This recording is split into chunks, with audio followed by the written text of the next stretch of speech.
अचानक आदमी के दोनों हाथ असामान्य रूप से लंबे और मोटे हो जाते हैं। उसके हाथ इतने बढ़ जाते हैं कि जमीन तक पहुंचने लगते हैं। यह देखकर आरव की साथी किरण हैरान रह जाती है। उसे लगता है कि शायद आरव को कोई अजीब बीमारी हो गई है। तभी बाहर से बिल्कुल आरव जैसी ही आवाज सुनाई देती है। डर के मारे किरण तुरंत बाहर भागती है, लेकिन बाहर का नजारा उससे भी ज्यादा डरावना होता है। असली आरव घबराया हुआ उसकी तरफ भाग रहा होता है और उसके पीछे किरण जैसी दिखने वाली एक और महिला दौड़ रही होती है। अब दोनों को समझ आ जाता है कि ये इंसान नहीं, बल्कि किसी तरह के रहस्यमयी जीव है जो उनका रूप धारण कर चुके हैं। जैसे जैसे दोनों राक्षस उनके करीब आने लगते हैं, आरव उन्हें बातों में उलझाकर थोड़ा समय खरीदने की कोशिश करता है।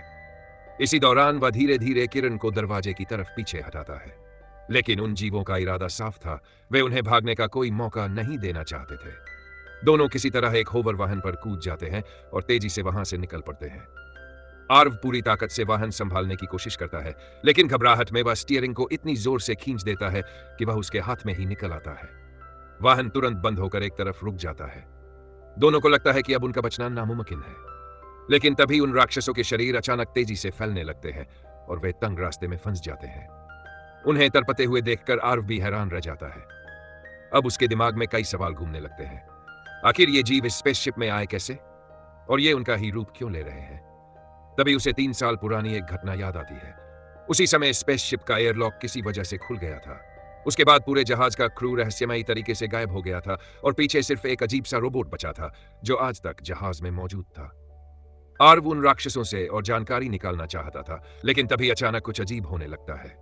दोनों की नजर दीवार के ऊपर बने वेंटिलेशन शाफ्ट पर पड़ती है। वे तुरंत उसमें चढ़ने लगते हैं। तभी पूरे जहाज में एक रहस्यमयी आवाज गूंजती है और अगले ही पल दोनों अलग अलग दिशाओं में जा गिरते हैं। किरण दूसरी तरफ गिर जाती है, जबकि आर्व आवाज का पीछा करते हुए उसे ढूंढने निकल पड़ता है। जैसे ही वह अगले कमरे में पहुंचता है, सामने से भागती हुई किरण उसे दिखाई देती है। उसे देखकर आर्व बेहद खुश हो जाता है और उसे गले लगाने के लिए आगे बढ़ता है, लेकिन तभी किरण अचानक अजीब अंग्रेजी में बोलने लगती है। I just couldn't keep it together, you are so amazing. इतना सुनते ही आर्व समझ जाता है कि यह असली किरण नहीं, बल्कि वही नकली जीव है। वह बिना एक पल गंवाए वहां से भाग निकलता है। उधर असली किरण भी रास्ता खोजते खोजते एक ऐसे व्यक्ति से टकराती है जो बिल्कुल आर्व जैसा दिखता है। वह घबरा जाती है और बार बार पूछती है, कौन हो तुम? तभी उस नकली जीव को अपनी गलती का एहसास हो जाता है। अब वह इंसानों जैसी एक्टिंग छोड़ देता है और अपने असली डरावने रूप में अजीब तरीके से दौड़ते हुए डोना के पीछे पड़ जाता है। उसी समय फिर वही रहस्यमयी आवाज गूंजती है। पूरा स्पेसशिप दोबारा अपनी बनावट बदलने लगता है और वह रहस्यमयी रोबोट एक और कदम आगे बढ़ा देता है। किस्मत से चारों लोग एक ही कमरे में पहुंच जाते हैं। अब वहां 2 आर्व और 2 डोना आमने सामने खड़े होते हैं।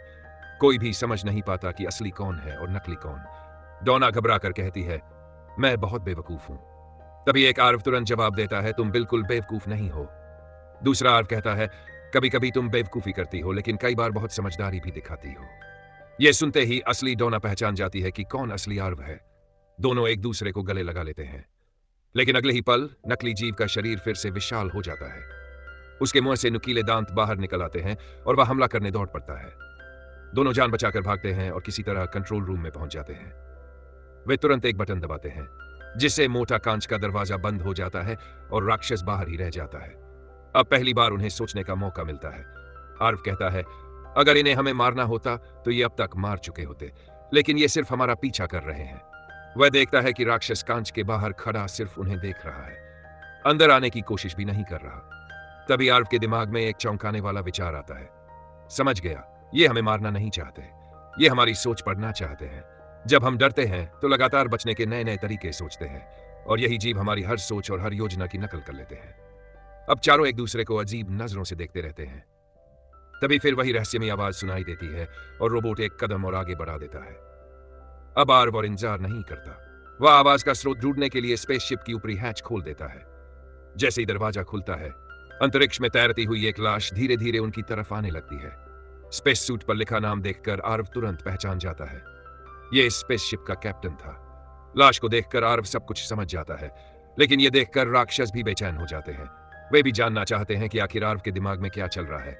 तभी डोना को भी सच्चाई समझ आ जाती है। कैप्टन को इन राक्षसों ने नहीं मारा था, उसने खुद आत्महत्या की थी।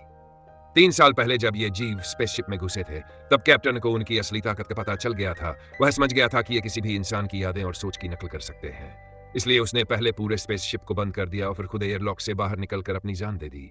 ऐसा करने से ये जीव उसके दिमाग की जानकारी हासिल नहीं कर पाए और नहीं स्पेसशिप को दोबारा चालू करके अपने ग्रह तक वापस ले जा सके। अब आर्व का दिमाग तेजी से काम करने लगता है। उसे समझ आ जाता है पहले कैप्टन ने किसी तरह इन राक्षसों को इसी स्पेसशिप के अंदर कैद कर दिया और अब वही अधूरा काम उन्हें पूरा करना होगा। दो आर्व समझ जाता है कि अगर कैप्टन ने इन राक्षसों को रोकने की कोशिश की थी तो उसने कोई आखिरी योजना भी जरूर बनाई होगी, लेकिन वह तरीका क्या था? ऐसा कौन सा प्लान था जिससे राक्षस उसके दिमाग की जानकारी भी ना चुरा सके और हमेशा के लिए उनका खात्मा भी हो जाए? तभी एक बार फिर वही रहस्यमयी आवाज गूंजती है। रोबोट एक और कदम आगे बढ़ाता है, लेकिन इस बार वह अपना दायां हाथ भी आगे बढ़ा देता है। अचानक आर्व को सब कुछ समझ में आ जाता है। उसे एहसास होता है कि स्पेसशिप बार बार अपना ढांचा इसलिए बदल रहा था ताकि राक्षस जहाज की सही बनावट और कंट्रोल सिस्टम को कभी पूरी तरह समझ ही न सके। वहीं जो रहस्यमयी आवाज सुनाई दे रही थी वह दरअसल एक काउंटडाउन था और रोबोट का धीरे धीरे चलना भी जानबूझकर था ताकि राक्षस उसके असली मकसद का अंदाजा न लगा सके। लेकिन सवाल अब भी वही था, आखिर ये रोबोट करने क्या वाला था? उधर राक्षस अभी आर्व के दिमाग से उसकी सोच पढ़ लेते हैं।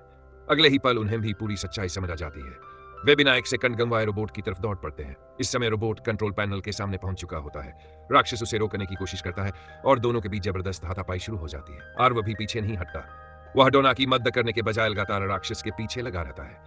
जब राक्षस को महसूस होता है कि वह आर्व से पीछा नहीं छुड़ा पा रहा तो वह अचानक अपना रूप बदल लेता है और चारों हाथ पैरों के सहारे जानवर की तरह तेजी से आगे भागने लगता है।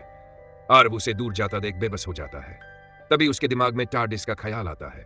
वह सोचता है अगर राक्षस इस धमाके को नहीं रोक पाए तो उनका अंत तय है और अगर खतरा सचमुच खत्म होने वाला है तो टार्डिस को अब सामने आ जाना चाहिए। जैसा उसने सोचा था वैसा ही होता है। एक तेज चमक पूरे कमरे को रोशन कर देती है और अगले ही पल टार्डिस उनके सामने प्रकट हो जाती है। उसी समय दो डोना भी वहां पहुंच जाती है। अब सबसे बड़ी मुश्किल ये थी कि दोनों बिल्कुल एक जैसी दिख रही थी। आर्व समझ नहीं पा रहा था कि असली डोना कौन है और नकली कौन। वह दोनों से लगातार सवाल पूछने लगता है ताकि उनके जवाबों से असली डोना की पहचान कर सके। कुछ पल सोचने के बाद वह आखिरकार एक डोना की तरफ अपना हाथ बढ़ा देता है। दोनों तुरंत टार्डिस के अंदर चले जाते हैं। अंदर पहुंचकर डोना हैरानी से वहां लगे अजीबोगरीब उपकरणों को देखने लगती है। उधर उसी समय रोबोट आखिरकार कंट्रोल पैनल पर अपना हाथ रख देता है। अगले ही पल पूरे स्पेसशिप में एक के बाद एक जबरदस्त धमाके होने लगते हैं।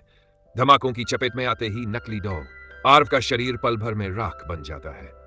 यह देखकर नकली डोना को लगता है कि अब जीत उसी की होगी। उसके चेहरे पर खतरनाक मुस्कान आ जाती है और वह अपने नुकीले दांत बाहर निकाल लेती है। लेकिन इससे पहले कि वह कोई हरकत कर पाती आर्व तुरंत टार्डिस का कंट्रोल बटन दबा देता है और उसे बाहर अंतरिक्ष में फेंक देता है। उसी पल असली डोना तेजी से छलांग लगाकर टार्डिस के अंदर सुरक्षित पहुंच जाती है। तो दोस्तों, यही थी इस रहस्यमयी स्पेस हॉरर फिल्म की पूरी कहानी, जहां दुश्मन हथियारों से नहीं बल्कि इंसान की सोच से ज्यादा खतरनाक साबित होता है। अगर आपको यह मूवी एक्सप्लेनेशन पसंद आया हो तो वीडियो को लाइक करें, चैनल सब्सक्राइब करें और बेल आइकन जरूर दबाएं ताकि ऐसी ही शानदार मूवी एक्सप्लेनेशंस और थ्रिलर स्टोरीज सबसे पहले आप